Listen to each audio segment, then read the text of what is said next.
बच्चों, अभी तक हम लोगों ने प्लांट सेल में देखा था प्रासरण की कैसे होता है। अब हम लोग बच्चों उसको एनिमल सेल में देखेंगे। तो प्रासरण क्या हम लोगों ने देखा था कि अगर कम सांद्रता से ज़्यादा सांद्रता की तरफ पानी का बहाव हो तो वो हमारा क्या, किसी झिल्ली के माध्यम से बच्चों, तो वो क्या कहलाता है, हमारा प्रासरण कहलाता है।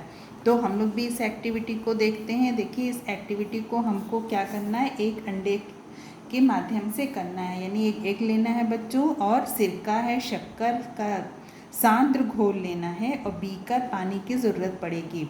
तो सबसे पहले बच्चों, जो अंडे के ऊपर कैल्शियम कार्बोनेट का बना जो वाइट कलर का एक हार्ड सा कवरिंग रहती है, उसको डिज़ोल्व करना है। किसमें बच्चों? सिरके में। वो कैसे करना है इसको देखते हैं। देखिए, अंडे के सिरके में 4 से 5 दिनों तक रखें। अंडे को किस में रखना है बच्चों? सिरकों में 4 से 5 दिनों तक रखें। समय समय पर उसे घुमाते रहें, जिससे अंडे के ऊपर का कवच जो कैल्शियम कार्बोनेट का बना होगा वो घुलकर हट जाएगा। यानी कि कैल्शियम कार्बोनेट का कवर यानी CaCO3 का जो कवर होता है बच्चों, वो सिरके में घुलकर हट जाएगा। इसके बाद अंडे के ऊपर पतली झिल्ली दिखने लगेगी। यही हमारी क्या है, कोशिका झिल्ली। उसको आप लोग घर में भी देखते होंगे बच्चों, जब एग वगैरह को आप उबालते हैं या फिर उसको फ्राई करके ही बनाते हैं, तो जब आप अंडे को ब्रेक यानी तोड़ते हैं तो उसके ऊपर एक हल्की सी छिलके के साथ बच्चों आप लोगों को एकदम पतली सी झिल्ली वाइट कलर की दिखती है। तो जो वो क्या है बच्चों, वही हमारी कोशिका झिल्ली है। अब शक्कर का सांद्र घोल बीकर में लें और इस अंडे को बीकर में रख दें। लगभग 10 मिनट के बाद इसका अवलोकन करें, इसको देखें। अब यहाँ पर देखिए, आपके सामने एक फिगर भी है बच्चों, अंडा जो सिकुड़ा हुआ है और शक्कर के सांद्र घोल में। तो यहाँ पर एक क्वेश्चन है कि देखिए इस अंडे में क्या परिवर्तन हुआ, परिवर्तन का कारण क्या कारण हो सकता है। अब आप ये बताइए कि अंडा क्यों सिकुड़ा और अंडे में परिवर्तन का क्या कारण हुआ। देखिए, सबसे पहले तो यहाँ पर आप ये भी जान लीजिए कि अंडा क्यों सिकुड़ा, यानी कि अंडे के ऊपर जो क्या है बच्चों, जो कवर है वो तो है नहीं है, क्योंकि इसमें झिल्ली कवर है नहीं है, और कवर ना होने से बच्चों इसका जो प्रोटेक्शन है यानी वो भी नहीं है, और इसमें एक प्रोटेक्शन भी नहीं है। तो अब इसमें क्या इसमें प्रासरण की क्रिया हुई? इसमें क्या हुआ बच्चों, यानी ये अंडा क्यों सिकुड़ा? अंडा जो है वो प्रासरण की क्रिया के कारण ही सिकुड़ा, जिसको अभी हम लोगों ने पीछे समझा था। अभी हम लोगों ने इससे पिछले वाले एक्टिविटी में समझा, वहीं ये लॉजिक वहीं यहाँ पर भी बच्चों है, ताकि अंडा जो सिकुड़ा है वो प्रासरण की क्रिया के कारण ही सिकुड़ा है। अब इसमें देखते हैं, नेक्स्ट हमारा है कोशिका भित्ति यानी सेल वॉल क्या है। देखिए, जैसा कि आप जान चुके हैं कि कोशिका भित्ति पादप कोशिका एक अनूठी विशेषता है। यानी कि आप अगर एक एनिमल सेल में बच्चों और एक प्लांट सेल में डिफरेंस लाना चाहते हैं, तो आपको जो कोशिका भित्ति है ये एक बहुत बड़ा डिफरेंस है। यानी जो कोशिका भित्ति बच्चों ये प्लांट सेल में पाई जाती है, एनिमल सेल में नहीं। जहाँ जंतु कोशिका की बाहरी परत जो होती बच्चों केवल कोशिका झिल्ली होती, यानी कि सेल अगर प्लांट सेल है तो उसके की जो सबसे बाहरी कवर है बच्चों वो कोशिका भित्ति होगी। अगर एनिमल सेल है तो उसकी बाहरी कवर क्या होगी, कोशिका झिल्ली होती है। वहीं पौधों की कोशिकाओं में कोशिका झिल्ली के बाहर मुख्यतः सेल्यूलोज की बनी एक मजबूत परत पाई जाती है, जिसे कोशिका भित्ति कहते हैं। तो कोशिका भित्ति किसकी बनी होती है बच्चों? सेल्यूलोज की। जंतु और पादप कोशिका का ये प्रमुख अंतर माना जाता है। ये बहुत बड़ा अंतर है बच्चों जंतु कोशिका और पादप कोशिका का।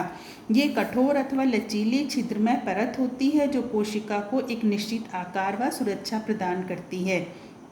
जो कोशिका भित्ति बच्चों वो कठोर, लचीली और पोर्स पाए जाते हैं।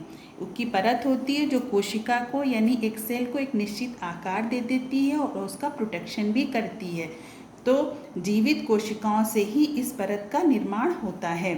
माचिस की तीली या रॉबर्ट हुक के कार की अवलोकन से जो संरचना दिखाई दी वो भित्ति ही है, जो कोशिका की मृत्यु हो जाने पर भी दिखाई देती। यानी कि अगर एक कोशिका डेड हो चुकी है बच्चों, तो ये जो कोशिका भित्ति है ये हमको दिखाई देती है। अब यहाँ पर देखिए, कोशिका झिल्ली और कोशिका भित्ति में क्या अंतर है। फिर पादप कोशिका में कोशिका भित्ति की क्या भूमिका होगी। ये क्वेश्चंस को आप बाद में करिएगा। यानी कि इस क्वेश्चंस को आप क्या करिएगा, बाद में करिएगा। अभी तो जो 2 क्वेश्चंस आपको होमवर्क में दिए गए हैं बच्चों, उसी को आप सेंड करिएगा। फिर है कोशिका द्रव। अब हम लोग क्या पढ़ेंगे, साइटोप्लाज्म। तो ठीक है बच्चों, कोशिका द्रव को पढ़ने से पहले चलिए हम लोग इसको सॉल्व ही कर लेते हैं। देखिए यहाँ पर है कि कोशिका झिल्ली कोशिका भित्ति में क्या अंतर है। तो आप सबसे बड़ा डिफरेंस ये है कि कोशिका झिल्ली जो है वो एनिमल सेल में पाई जाती, कोशिका भित्ति जो है वो सिर्फ किस में पाई जाती है बच्चों, प्लांट सेल में पाई जाती है, एनिमल सेल में ये नहीं पाई जाती है। एक तो ये सबसे बड़ा अंतर है। फिर जो कोशिका भित्ति है बच्चों, वो पौधों की कोशिकाओं में कोशिका झिल्ली के बाहर मुख्यतः सेलुलोज की बनी एक मजबूत परत होती है, ये भी आप जान रहे हैं। फिर है पादप कोशिकाओं में कोशिका भित्ति की क्या भूमिका है।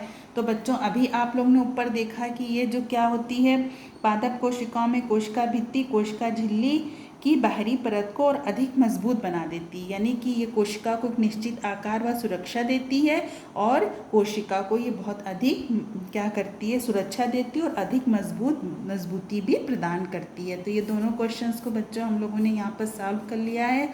इसको आप अपने नोटबुक पर इसको लिख भी सकते हैं। फिर है कोशिका द्रव क्या है, यानी साइटोप्लाज्म। इसको देखते हैं। कोशिका झिल्ली से कोशिका द्रव के बाहरी सीमा तय होती है, यानी कोशिका झिल्ली है बच्चों से कोशिका द्रव की बाहरी सीमा तय होती है।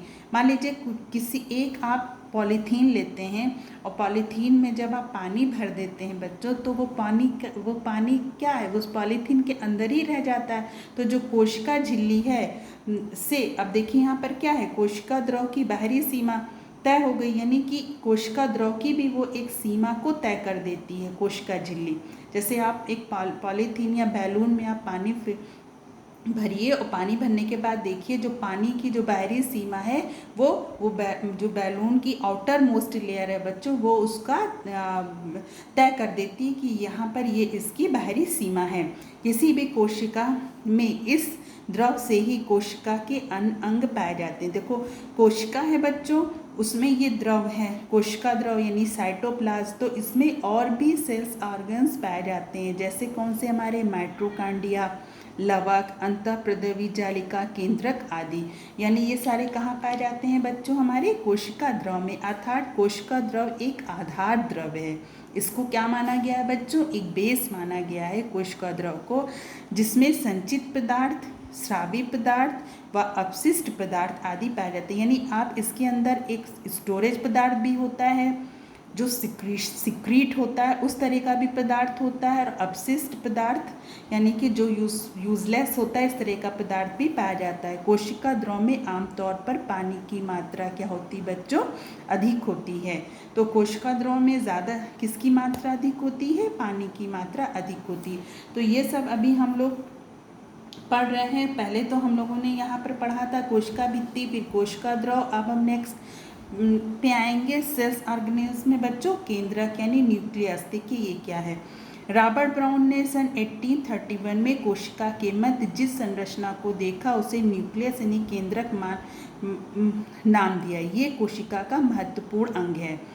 इससे पहले भी बच्चों कोशिका के सेंटर में यानी उसके मध्य एक संरचना पाई गई, जिसको रॉबर्ट ब्राउन ने जिसकी खोज की थी उसको क्या नाम दिया बच्चों, न्यूक्लियस नाम दिया। ये कोशिका का इम्पॉर्टेंट पार्ट्स है। अब यहाँ पर देखिएगा चित्र क्रमांक 5 आ और बा के आधार पर बताइए क्या सभी कोशिकाओं में केंद्रक मध्य में स्थित होता है। फिर है रॉबर्ट हुक ने पादप व जंतु कोशिका में किस प्रकार की कोशिका का अध्ययन किया होगा। देखिए बच्चों हम लोगों को यहाँ पर देखना था चित्र 5 आ और भाग को देखना था कि क्या इसमें और इसमें केंद्रक मध्य में स्थित है। तो बच्चों हम लोग ने देखा कि जो प्लांट सेल की प्रारूपिक पादप कोशिका का प्लांट सेल में ये केंद्रक को माना गया है, लेकिन ये यहाँ पर वैक्यूल्स बड़ा होने की वजह से ये जो है थोड़ा साइड में है, जबकि जंतु कोशिका में ये हमारा क्या है, बीचों बीच मध्य में स्थित है। यानी कि जबकि अगर आप कहीं पे भी स्टडी भी करेंगे तो केंद्रक को बीच यानी मध्य में ही, कि ये सेल के मध्य में स्थित होता है। ये हम हमेशा इसका एक थ्योरी ये है कि जो केंद्रक है वो सेल के मध्य में स्थित होता है। अब यहाँ पर देखते हैं, लेकिन यहाँ पर थोड़ा सा डिफर बता रहा है बच्चों की, जो प्लांट सेल में है ये मध्य में तो है, लेकिन ये वैक्यूल्स के रिक्तिका जो इसकी लार्ज साइज़ की, इसके वजह से ये जो केंद्रक है ये थोड़ा सा मध्य में है, लेकिन साइड पर भी स्थिति दिखा रहा है। अब यहाँ पर देखिएगा कि रॉबर्ट हुक ने पादप और जंतु कोशिका में किस प्रकार की कोशिका का अध्ययन किया होगा, तो यानी कि वो पादप कोशिका का, तो रॉबर्ट हुक ने पादप और जंतु कोशिका में पादप कोशिका का अध्ययन किया होगा। क्या आप जानते हैं कि यहाँ पर देखिए एक नोट लिखा है, क्या आप जानते हैं स्तनधारियों की लाल रक्त कोशिकाएं एवं पौधों की फ्लोएम ऊतक एक प्रकार की कोशिकाओं में केंद्रक नहीं होता। देखिए जो लाल रक्त कोशिकाएं होती हैं बच्चों उसमें, और पौधों की फ्लोएम की ऊतक में की कोशिकाओं में केंद्रक नहीं होता। असल में इनमें शुरुआत में तो केंद्रक होते हैं, मगर ये जल्दी ही नष्ट हो जाते हैं, जिससे पदार्थ के संवहन के लिए ज़्यादा से ज़्यादा स्थान उपलब्ध हो सके। यानी कि पदार्थ का जो संवहन हो उसके लिए स्थान ज़्यादा से ज़्यादा मिले, इसलिए जो इसमें से केंद्रक हैं वो नष्ट हो जाते हैं।